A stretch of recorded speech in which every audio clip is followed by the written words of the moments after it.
सबके बना दिहलू हो, सबके बना दिहलू माई महतारी। हमारा के काहे दे तो बारू बिसारी। एगो गोदिया में बालकारी कहता लोगवा बाजी, एगो बानी हम भागिन कहता लोगवा बाजिन, कहता लोगवा बाजिन, कहता लोगवा बाजिन।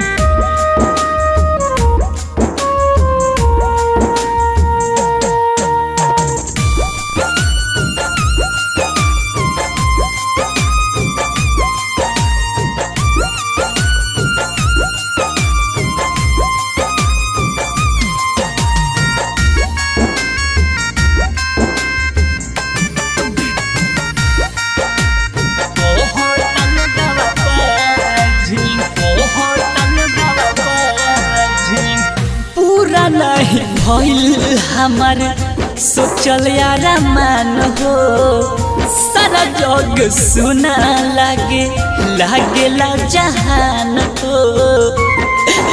एक माई तनी दया कर। पूरा नहीं भइल हमार सोचल यार मान हो, सारा जग सुना लागे संसार हो। गोदिया न भरल हमार हो, गोदिया न भरल हमार बनी पर पाती।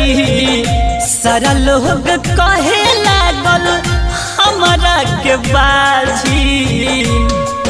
एगो गोदिया में बालकारी कहता लोगवा बाजी, एगो बानी हम अभागिन कहेला लोगवा बाजिन, कहेला लोगवा बाजिन, कहेला लोगवा बाजिन।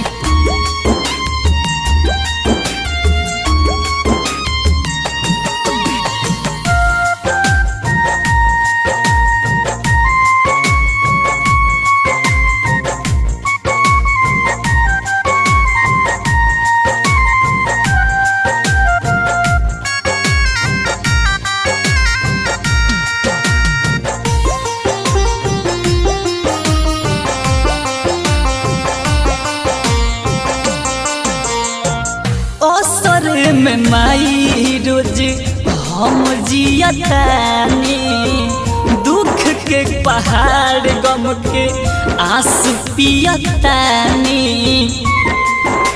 हे माई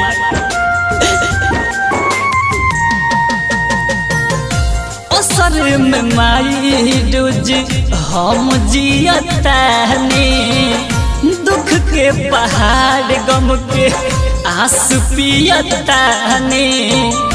कुंदन दानेश्वर पंकज हो, कुंदन दानेश्वर पंकज मारता ताना। हमारा के पागल कहे सारा जमाना।